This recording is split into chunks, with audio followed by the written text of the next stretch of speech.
Hi guys, so today I'm in a Mercedes E220 Cabriolet, and it's obviously Cabriolet, the drop top, no roof, and we're not in a particularly hot day in Manchester here today, but the sun's sort of shining and we've got no rain, which is rare for Manchester, so I thought let's drop the top and let's take it for a bit of a spin. I will put it up when we get on some of the country lanes in a minute, because obviously I don't want the road noise to kill the audio and you're not be able to hear me at all. But it is a really nice place to be with the roof down, and sort of, you can have this in two modes. You can have this with the windows up or the windows down. When you hold down the button for the roof to go down, the roof goes down and the windows come back up if you keep held, but you can also press another button and drop all the windows, so it depends on sort of how you want to do it. But I think on a day like today, we're probably about 12 degrees, so we're not on a hot summer's day. As I said, we've not got any rain, so I thought let's get the roof down, leave the windows up. I've got the heated seat on, so I'm feeling warm, but I've got the wind in my what will be hair. But I just shaved it fresh this morning, so it's right to the wood. So I've got the wind blowing and it keeping me nice and cool. So yeah, as I said, it's the E220 Cabriolet. We're on a 2015 here, and for me this is the last of a shape that was a really nice shape E Class.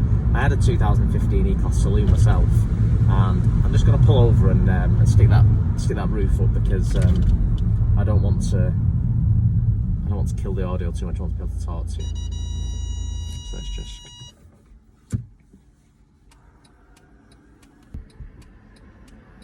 You've got to keep your hand on the button the whole time, so. Okay, one more thing I just want to show you is, as you shut the door, if you can see there over my shoulder from me about the waist slightly, a little bottle passes you your seatbelt, and I think things like that are really special. And it's being the two-door, the seats are a lot further, or you can have the seats a lot further back because the doors are a lot bigger, and so your seatbelt, the point where you pull your seatbelt from is a lot further back than it would be in, say, the saloon. So they don't have to put these butlers, they're not in all cars. The first time I saw one of these butlers was in an M3, so obviously a very high specification BMW 3 Series, and it's actually got it in this E Class, and I think it's a really nice touch that there's the seatbelt butler. You know, someone serves you your seatbelt like they might serve you your cup of tea or your evening meal. Someone serves you your seatbelt, and I just think it's a really nice touch. It's 2015, it's done about 40,000 miles, it's been nowhere. You know, I've seen old Mercedes E-Classes that have done 350,000 miles, they've been used as taxis, and as long as they're well maintained, they go and go and go. And there's just something really nice about an E-Class, and I do miss mine. I had a black 2015 Saloon, and it was a really nice looking car to come out to. It just looked very impressive and a very nice looking car, and it's still, even to this date now, even though we've got the new shape E Class, which follows the rest of the Mercedes model range, so the C, the E and the S, they're all sort of very rounded. This shape E Class in the saloon was very square and boxy, and I think there was something nice to that. It was around the time when Discoveries were very square, this new funny shaped rear end and things on them. Everything was very square at the time, and I think it was a really nice time. I thought the cars looked nice at that time. Being the Cabriolet and the coupe style, the rear end is slightly more curved on this model than there is on the saloon. But either way, I just think it's a nice looking shape. The front end is the AMG Line specs. The front end's very aggressive. It's got the splitter on the front and the bumper and the lights. It's just a really nice looking car.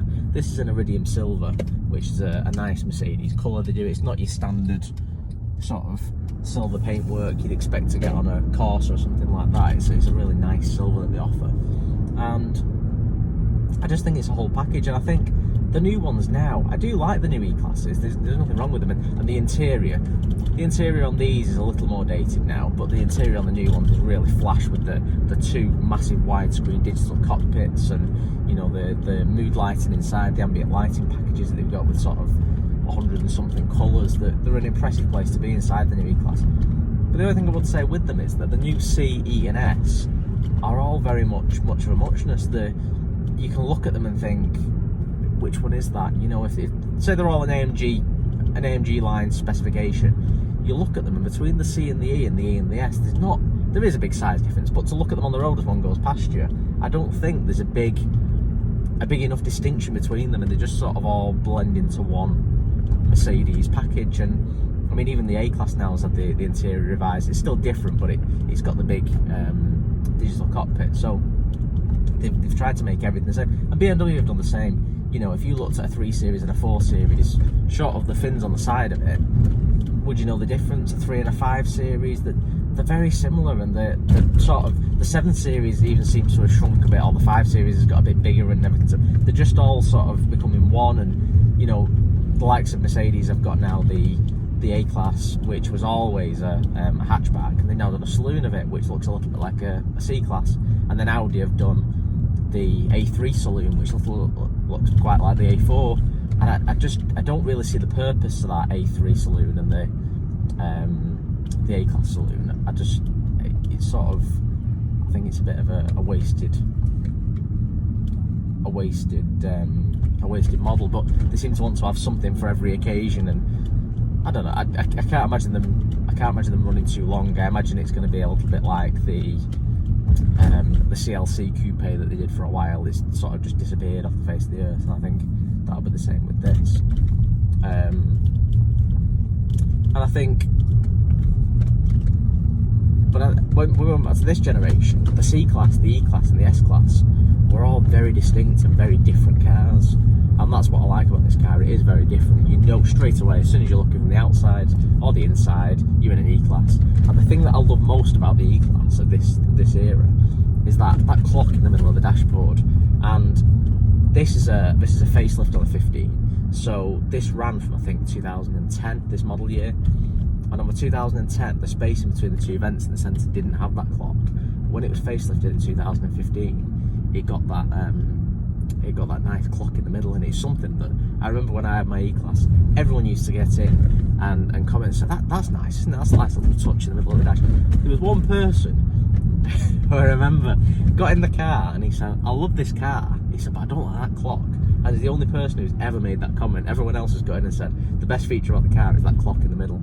And it's a little bit like the way that Bentley have a Breitling clock in the middle of some of their dashboards, and you know it's a real sort of thing. I think it's an IWC in the, I might be wrong, but in the E Class it certainly is in some of the high-end C classes like the C63 AMG and stuff. They've used an IWC clock by the watch company. But either way, whatever it is, it's got the Mercedes badge on, and it's just a nice little feature. And it's an analog clock, but I remember when you change the time on the, you know, for daylight saving, you change the time through the menu options with the infotainment system, and it updates the time on the dash, and it updates the time on the infotainment system. But then the hands on that spin really quick to update the hour, and it's just really, it's very mechanical, but it's got a digital edge to it, and it's nice.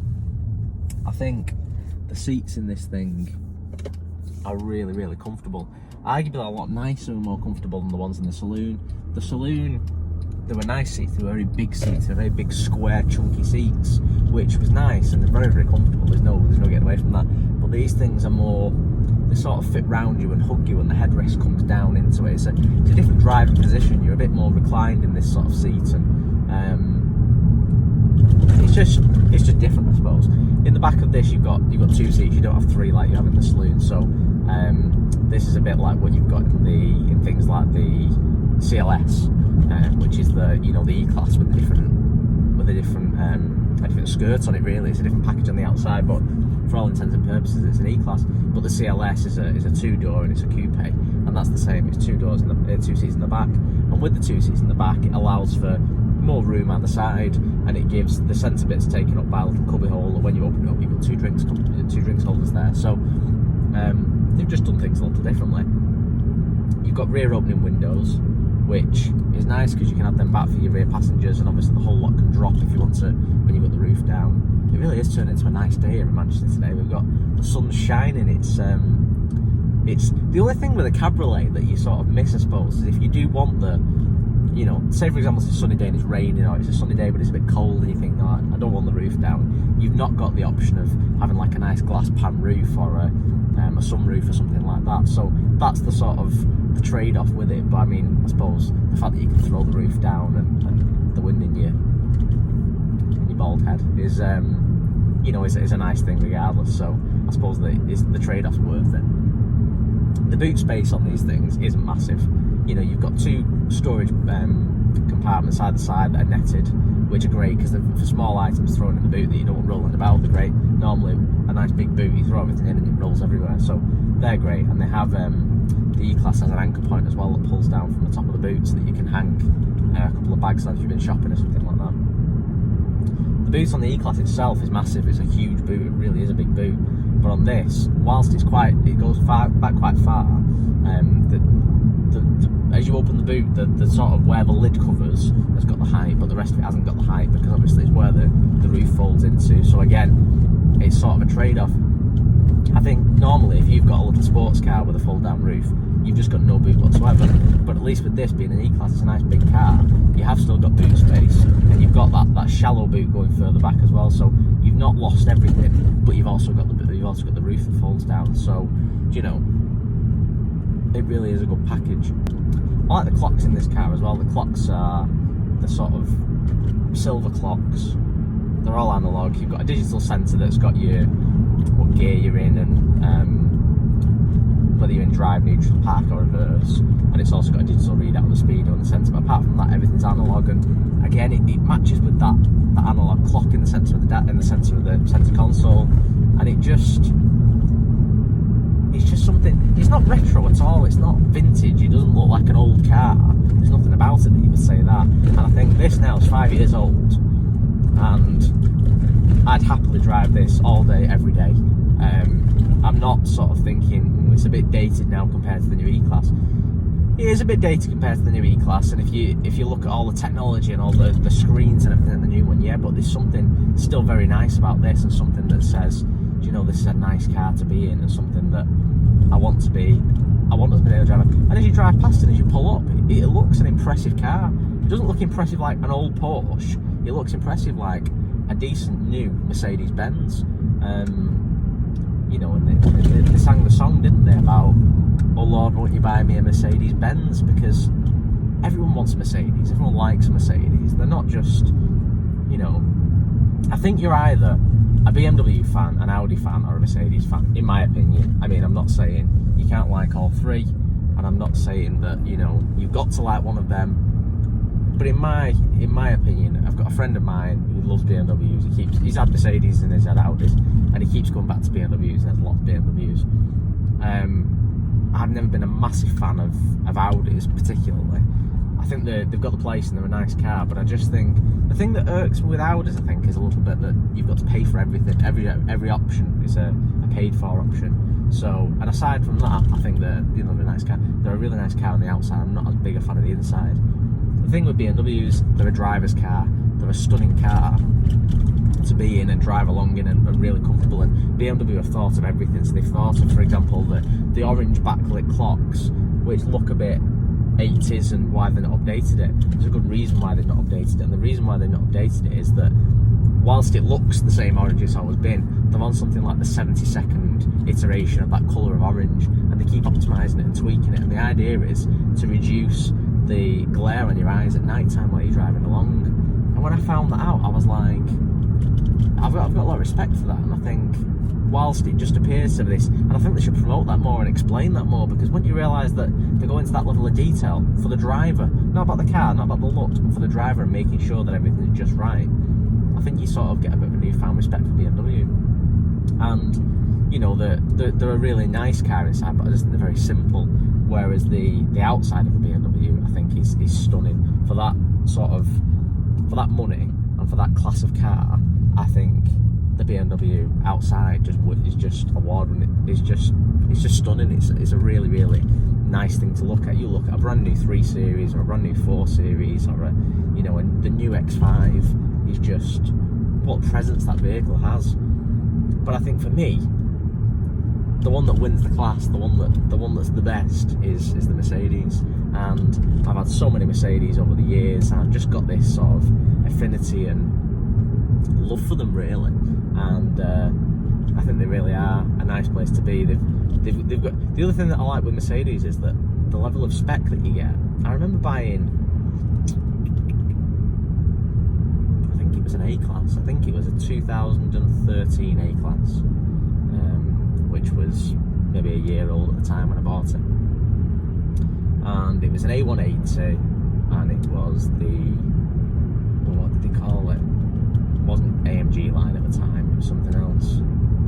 Forget the name of something. It was the something nice edition anyway. So it meant that it had black alloys, it had the privacy glass, it had all the sporty. It was basically what they call an AMG Line now. It had all the the vents on it in the right places on the outside and on the bumpers, and it was a nice looking thing. And I remember buying that car and thinking, this is so high spec, as standard. Now I don't mean as standard as in it. You could get so what you used to have a Mercedes. You used to have things like the Avant-Garde. The Avant-Garde was the top spec, and now the AMG Line's the top spec, whereas at the time it was the Avant-Garde. But you could still get really, really basic specs of Mercedes. But what I was saying with this A Class was, this AMG, this nice edition, whatever the term was for this top spec car. If you went for a top spec car from BMW or from Audi, and you did say, this is top spec, but if you want this, that's this much. If you want this, that's this much. Pretty much everything you could want on this car was on it. So for the time as well, for 2013, things like automatic windscreen wipers and automatic lights and cruise control and heated seats and things like that weren't standard on a top spec car, a top spec A Class, let's say, as well. Don't get me wrong, if we went for a top spec S Class, I'd expect that sort of stuff was standard. For that calibre of vehicle, so for a top spec A Class, for a top spec 1 Series, for a top spec A3, the sort of things that are that sort of range and that sort of calibre of car, they weren't standard options. And I think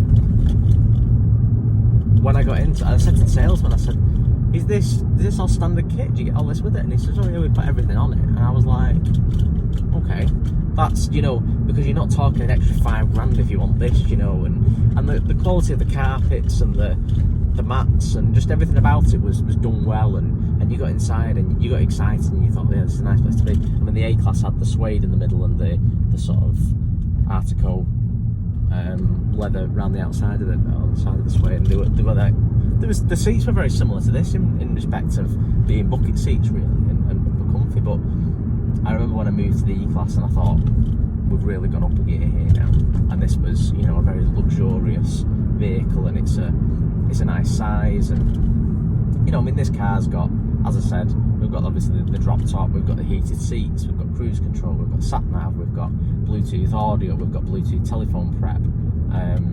It's got all the bells and whistles on it. It's not got everything. It's not got things like a reverse camera, which they did offer, I think, in this year, but it was just, you don't need a reverse camera on something this size. It's got the front and rear parking sensors, and it's a biggish car if you compared it to an A Class or something, but it's not a big car by today's standards when you look at SUVs and things that we drive around in all the time. So I think we're quite comfortable with driving around in something like this, no problem. We don't really need reverse sensors. We don't really need reverse cameras anyway. So, and it wasn't the sort of era where we had 360 cameras and things like that on this sort of car. So it's got everything you need really. The quality of leather on the seats is really, really nice. And as I said, this is not 40,000 miles, but it's not in bad condition at all. Well, plus 40,000 miles isn't a lot of miles, is it? But it's not in bad condition at all. It really isn't. And it's got part electric seats. Now, you might think, part electric seats? Why would you want part electric seats? Surely you want fully electric seats. The thing I like about part electric seats is you've got these to the left of the driver and to the right of the passenger. You've got these little dials that you can sort of put lumbar support and put thigh support out, and it's all powered by air, so you feel it rise, and as you let it go, you feel the air drop back out of it. And on the side of us, you've got adjustments for lifting the seat up and down, and the backrest back and forward and stuff like that. What they did, and there's a few manufacturers have done it, what they did was they put the manual part of the seat for the sliding back and forward. And I think it's really future-proof in this car, because as I said, this car, if it's well serviced and well looked after, it's likely, still going to be going at 350,000 miles and still motoring along and happy as Larry. And these things really were built to last. And the engine that was in it was tried and tested. And I think it's a 2.1 in these E220s, I think. It's a 2.1 turbo diesel engine, and it just 2.1 diesel engine, and it just went and lasted. So, but what's not going to happen in 350,000 miles is the likelihood of these electric seats still working exactly as they came out of the factory. So let's say in 350,000 miles, the lumbar support doesn't work. It's no big deal. You're driving along and you're in a really nice comfy seat. The backrest might be a little bit too upright or a little bit too reclined for your driving style, but you can deal with that. But what you can't deal with is if you get in and you've had some guy who's 6'6" driving it, and then you've got a 5'5" lady who picks the car up. She can't reach the pedals, or vice versa. You've had this 5'5" lady driving it, and you've got a 6'6" bloke gets in, and he can't move the seat out of the way. You've got a real issue, haven't you? So they've put that manual adjuster on. Well, that's never going to fail, is it? I mean, okay, if it does fail, it's not the end of the world. It's a case of a new cable inside it, or a new pull handle or something. You can even do it with a pair of pliers. I've done that in the past with old bangers.